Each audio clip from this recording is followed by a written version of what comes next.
আপনারা জানেন জনাব তারেক রহমান এমন কোনো কর্মসূচিকে সমর্থন করেন না যা জনদুর্ভোগের কারণ সৃষ্টি করে।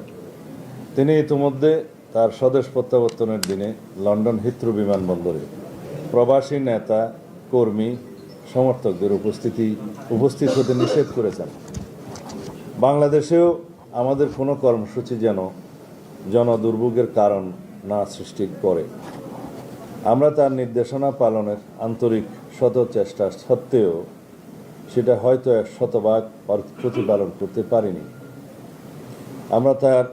তিনি স্পষ্ট নির্দেশনা দিয়েছেন, তিনি বিমানবন্দর থেকে সরাসরি তার চিকিৎসাধীন গুরুতর অসুস্থ মা, বাংলাদেশের অভিভাবক দেশনেত্রী দেখতে হাসপাতালে যাবেন।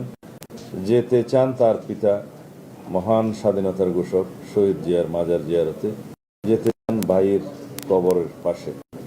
জনদুর্ভোগ পরিহার করতে তিনি সরকারি ছুটির দিনকে তার প্রত্যাবর্তনের দিন হিসেবে নির্ধারণ করেছেন। এমন একটি দিন নির্বাচন করেছেন যার পরপর 2 দিন সরকারি ছুটি, সব মিলিয়ে টানা 3 দিনের ছুটি। তার নির্দেশনা প্রতিপালন করতে যেয়ে জনদুর্ভোগের বিষয় মাথায় রেখে আমরা রাজধানীর কেন্দ্রীয় কোনো স্থানে যেমন সোহরাওয়ার্দী উদ্যান বা মানিক মিয়া এভিনিউকে আমাদের কর্মসূচিতে অন্তর্ভুক্ত করিনি। রাজধানীর এক পাশে অপেক্ষাকৃত কম জনাকীর্ণ ও 300 ফুট প্রশস্ত 36 জুলাই মহাসড়কের শুধুমাত্র এক পাশের সার্ভিস লেনকে অতি সংক্ষিপ্ত এক গণ অভ্যর্থনা হিসাবে নির্ধারণ করেছি। এটা কোনো জনসভা নয়, সম্বর্ধনা অনুষ্ঠানও নয়, শুধুমাত্র দেশবাসীর প্রতি তার আন্তরিক কৃতজ্ঞতা প্রকাশ ও দেশনেত্রী সহ দেশের সকলের কল্যাণ কামনায় দোয়ার অনুরোধের অনুষ্ঠান। সেই আয়োজনে তিনি ছাড়া আর দ্বিতীয় কোনো বক্তা থাকছেন না। আমরা এই আয়োজনের কলেবর যত ছোটই রাখতে চাই না কেন, 17 বছর ধরে অপেক্ষমান দেশের সকল প্রান্ত থেকে আসা নেতাকর্মী সমর্থকদের বাঁধ ভাঙা রাজধানীমুখী স্রোত নিয়ন্ত্রণের ক্ষমতা আমাদের নেই। তারপরেও আমরা আমাদের নেতাকর্মী সমর্থকদের নির্দেশনা দিয়েছি যাতে তাদের বেশিরভাগ কাঞ্চন ব্রিজ ব্যবহার করে অনুষ্ঠানস্থলে আসেন। রাজধানীতে তাদের প্রবেশ পথ ও যানবাহন অবস্থান ও অভ্যর্থনা কেন্দ্রের বিস্তারিত তালিকা আপনাদের জানাবো সকলের সুবিধার্থে। এর সাথে থাকছে 20টি মেডিকেল ক্যাম্প, সার্বক্ষণিক চিকিৎসক, প্যারামেডিক, ওষুধপত্র ও অ্যাম্বুলেন্স সহ সেসব ক্যাম্পের তালিকাও সকলের সুবিধার্থে আমরা জানিয়ে দিচ্ছি। এছাড়াও মঞ্চের কাছাকাছি 6 শয্যার একটা ফিল্ড হাসপাতালও থাকবে, আইসিইউ, অ্যাম্বুলেন্স সহ। বিমানবন্দরগামী ও বিদেশ ফেরত যাত্রীদের এবং রোগী বহনকারী অ্যাম্বুলেন্সের যাতায়াত নির্বিঘ্ন করতে বিমানবন্দর সড়কের কাকলি মোড়, আন্তর্জাতিক বিমানবন্দরের সামনে ও আবদুল্লাপুর এই 3টি স্থানে হেল্প ডেস্ক থাকবে, যারা মোটর বাইক স্কটের মাধ্যমে যাত্রাপথ নির্বিঘ্ন করতে আপ্রাণ চেষ্টা করবে। ঢাকা মহানগর দক্ষিণের বিভিন্ন পয়েন্ট দিয়ে আগত গাড়িসমূহের পার্কিংয়ের স্থান সায়েদাবাদ অভ্যর্থনা কেন্দ্র, ডেমরা স্টাফ কোয়ার্টার পয়েন্ট দিয়ে প্রবেশ করা গাড়ি সায়েদাবাদ বাস টার্মিনালে পার্কিং করবে। 2, শনির আখড়া অভ্যর্থনা কেন্দ্র এবং মহাখালী অভ্যর্থনা কেন্দ্র। শনির আখড়া ও যাত্রাবাড়ি পয়েন্টের গাড়িসমূহ সায়েদাবাদ বাস টার্মিনাল ও মহাখালী বাস টার্মিনালে পার্কিং করবে।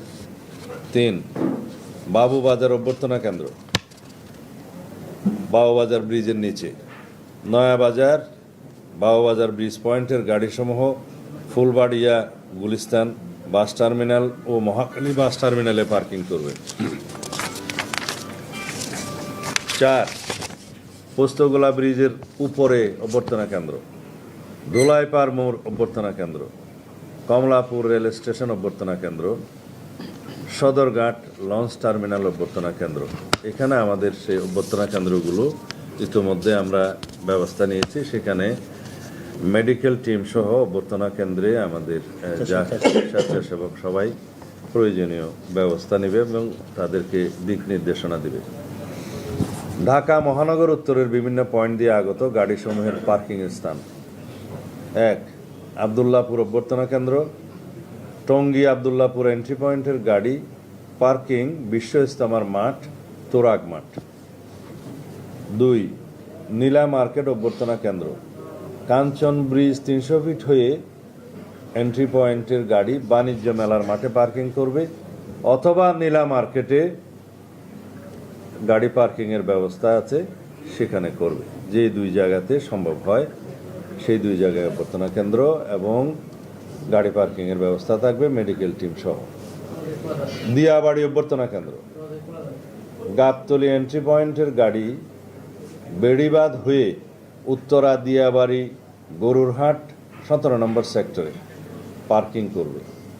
চীন মৈত্রী হলের পাশে বাণিজ্য মেলার মাঠ অভ্যর্থনা কেন্দ্র, বসিলা মোহাম্মদপুর হয়ে আসা গাড়ি পার্কিং চীন মৈত্রী হলের পাশে বাণিজ্য মেলার মাঠে হবে।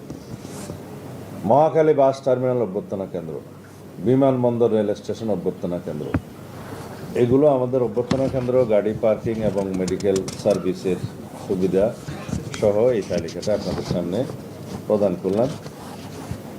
তিনি বাংলাদেশ বিমানের এক নিয়মিত ফ্লাইটে লন্ডন থেকে বাংলাদেশ সময় মধ্যরাতে হিথ্রো বিমানবন্দর থেকে যাত্রা করে আগামীকাল সকালে সিলেটে যাত্রা বিরতির পর বেলা 11:50 ঢাকায় অবতরণ করবেন ইনশাআল্লাহ। বিমানবন্দরে তাকে অনাড়ম্বর অভ্যর্থনা জানাবেন বিএনপির স্থায়ী কমিটির সদস্যবৃন্দ। বিমানবন্দর থেকে তিনি চিকিৎসাধীন দেশনেত্রীর শয্যার পাশে অবস্থানের জন্য এবার কেয়ার হাসপাতালে যাবেন 36 জুলাই এক্সপ্রেস ওয়ে, যেটা 300 ফিট বললে সবাই চেনে। 300 ফিট সড়কে অ্যাক্সেস রোড হয়ে যাবেন। প্রতিমধ্যে তিনি অত্যন্ত সংক্ষিপ্ত অনুষ্ঠানে দেশবাসীর প্রতি ধন্যবাদ ও কৃতজ্ঞতা জ্ঞাপন করবেন এবং মহান আল্লাহর দরবারে শুকরিয়া আদায় করবেন। আমরা জানি আমাদের শত চেষ্টায়ও প্রিয় নেতাকে একবার দেখার দুর্নিবার আকর্ষণে 17 বছর ধরে অপেক্ষমান দেশের সকল প্রান্ত থেকে আসা লক্ষ লক্ষ জনতার রাজধানীমুখী জনস্রোত প্রশমনের সাধ্য আমাদের নেই।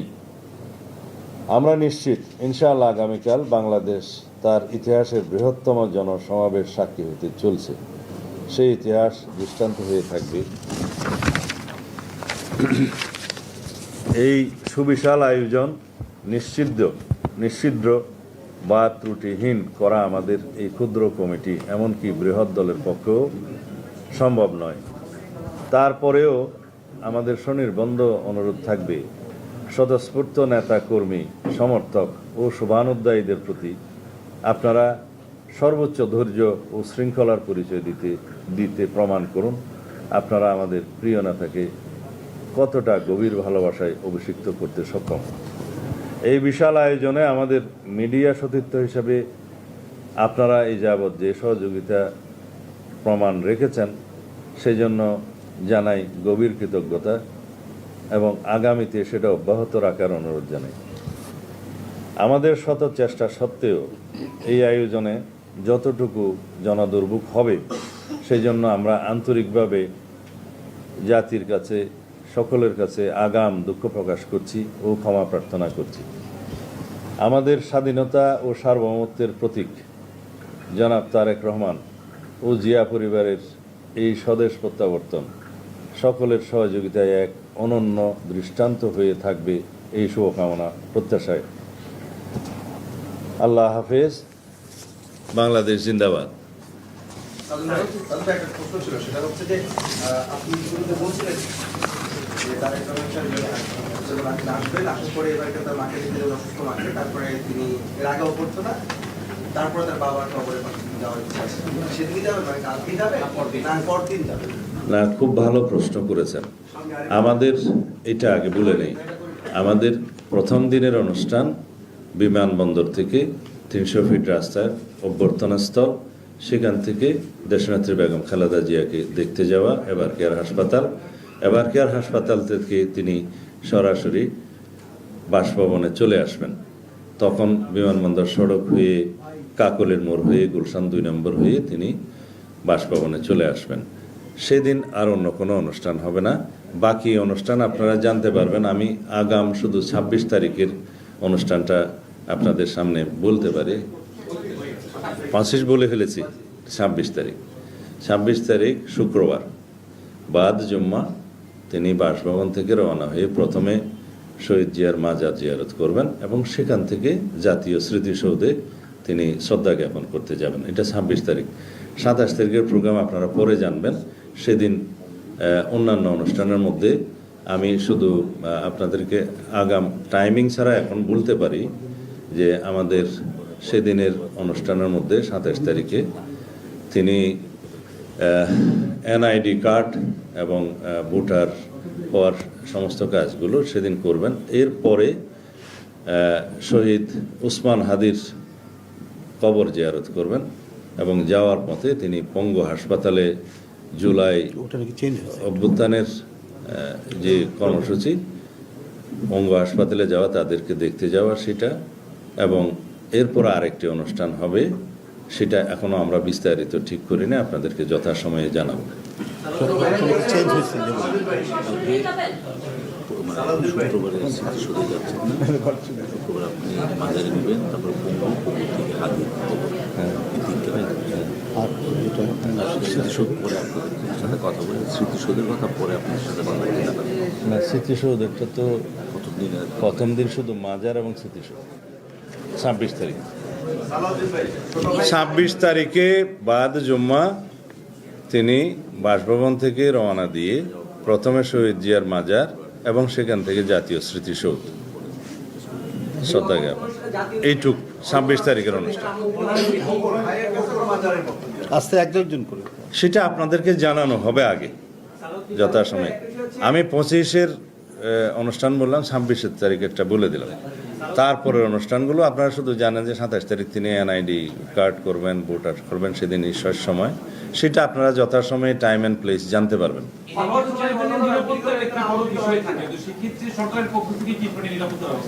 এই বিষয়টা আমার মনে হয় ব্রিগেডিয়ার সাহেব জবাব দেন।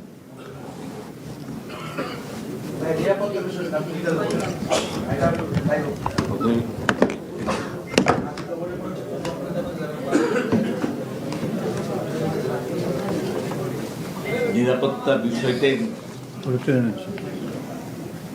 বিষয়টাই তো গোপনীয়। আমি আপনাদেরকে অনুরোধ করব এই সম্পর্কে যত কম বলা যায় সেটার মধ্যে সীমিত থাকাই হলো আমাদের সবার জন্য এবং ধন্যবাদ সবাই যেভাবে কাজ করছি সেটা অভিষ্ট লক্ষ্যে পৌঁছানো সব। তারপরেও ব্রডলি আপনাদেরকে বলি, আমাদের যে দলগত যে নিরাপত্তা ব্যবস্থা সেটা সর্বোচ্চ ব্যবহার করা হবে। এর মধ্যে ক্ষুদ্র একটা অংশ হলো চেয়ারপারসন সিকিউরিটি ফোর্স, তারপর আমাদের দলীয় নেতাকর্মী এবং সর্বোপরি বাংলাদেশে আপাময় জনসাধারণ। এটা হলো আমাদের নিরাপত্তার মূল ভিত্তি। সরকার স্বপ্রণোদিত হয়েই তারা আমাদেরকে সর্বোচ্চ সহায়তা দিচ্ছেন এবং আমাদেরকে সকল ধরনের সহায়তার জন্য সরকার তার বিভিন্ন বাহিনী এবং সংস্থাগুলোকে নির্দেশনা দিয়েছেন। তাদের সাথে আমাদের গভীর এবং নিবিড় সম্পর্ক সৃষ্টি হয়েছে এবং সব গভর্নমেন্টাল অর্গানাইজেশন আমাদের দলীয় যে শক্তি আছে সেটাকে ইন্টিগ্রেট করে আমরা আশা করছি আমাদের জানা মতে যতটুকু নিরাপত্তা থ্রেট আছে তার চেয়ে অনেক শক্তিশালী নিরাপত্তা ব্যবস্থা আমরা সৃষ্টি করতে পারি। সেনাবাহিনী থাকবে সরকারের সকল সংগঠনে। আর আপনাদের মধ্যে অনেকেরই একটা ধারণা এবং অনেক আমরা নিউজ দেখি এসএসএফ সরকারের একটা অংশ। স্পেসিফিক্যালি আমাদের ভারপ্রাপ্ত চেয়ারম্যান নিরাপত্তার জন্য আমরা এসএসএফ কখনো নির্দেশন দিই নাই, কিন্তু অনেকেই অনেকগুলো হয়তো বিভিন্ন সোর্স থেকে আপনারা পেতে পারেন। আমরা সরকারের কাছ থেকে সার্বিক সহায়তা পাচ্ছি এবং এই জন্য আমরা সরকারের প্রতি ঠিক আছে কৃতজ্ঞ। আর ক্লোজ করুন। সালাউদ্দিন ভাই, বল। আমরা দেখতে পাচ্ছি যে তারেক রহমানের দেশে ফেরাকে কেন্দ্র করে বিভিন্ন সময়ে সামাজিক যোগাযোগ মাধ্যম থেকে শুরু করে বিভিন্ন মাধ্যমে বিভ্রান্তিমূলক তথ্য ছড়ানো হয়েছে।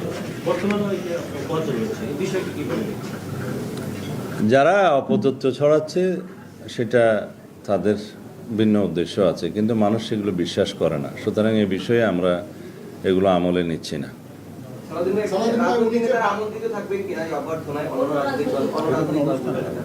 এটা কোনো রাজনৈতিক অনুষ্ঠান সেভাবে আমরা সাজাইনি। শুধু আমাদের মাননীয় ভারপ্রাপ্ত চেয়ারম্যান অনুষ্ঠানের স্থলে, অভ্যর্থনা স্থলে এসে আল্লাহর শুকরিয়া আদায় করবেন, জনগণের প্রতি ধন্যবাদ এবং কৃতজ্ঞতা জ্ঞাপন করবেন এবং জাতির উদ্দেশ্যে ভবিষ্যৎ গণতান্ত্রিক প্রক্রিয়ায় তিনি সবার সহযোগিতা চাইবেন, এইটুকু।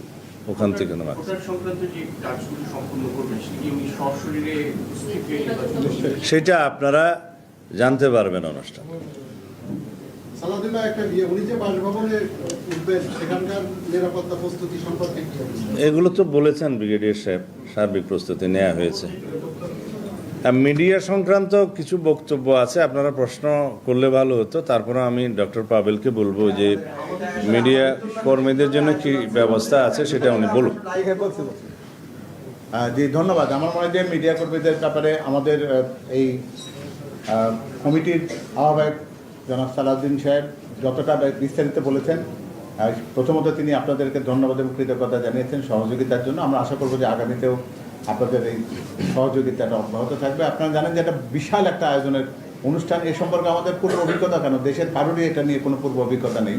সুতরাং আপনাদের সহযোগিতা সর্বোচ্চভাবে আমরা চাইব। আপনারা জানেন যে বিমানবন্দরের রেড জোন, যেটা যে জায়গাতে আমরা মূলত আমাদের স্থায়ী কমিটির সদস্যের বাইরে আর কেউই যাবেন না, তার বাইরেই প্রথমেই মিডিয়ার কর্মীদের জন্য আমরা আপনাদের জন্য যারা সেটা জায়গা নির্ধারণ করা আছে এবং সেখানে প্রবেশের জন্য আমরা যে নিরাপত্তা পাস, সেটা আপনারা সকল সংবাদপত্র এবং আমাদের ইলেকট্রনিক মিডিয়া এবং অনলাইন থেকে আমাদের কাছে যা এসেছে সেটাকে সবটা বিবেচনা নিয়ে আমাদের সামর্থ্য অনুযায়ী এবং নিরাপত্তার সাথে যারা সংশ্লিষ্ট তাদের যতটুকু সক্ষমতা রয়েছে সব কিছু বিবেচনা করে আমরা সেটা বিতরণ করব। আজকে আপনারা সেটা পেয়ে যাবেন এবং এটা সমন্বয়ের দায়িত্ব থাকবেন আমাদের মিডিয়া সেলের সদস্য সারুল কবির খান, আতিকুর রহমান রুমন এবং তাদেরকে সহযোগিতা করবেন জাহিদুল ইসলাম রনি। এবং এটা আপনাদের একটু পরে আপনারা এখানে অপেক্ষা করলে হয়তো আমরা শুরু করতে পারবো। আপনার নিজস্ব পরিচয় দিয়ে আপনারা এটা সংগ্রহ করবেন। এটা পৃথকভাবে বিমানবন্দরে যেটা আছে সেরকম, আবার 300 ফিট যে জায়গায় আমাদের ওখানে ছোট্ট একটা, যেটা বলতে পারি আমরা যে একটা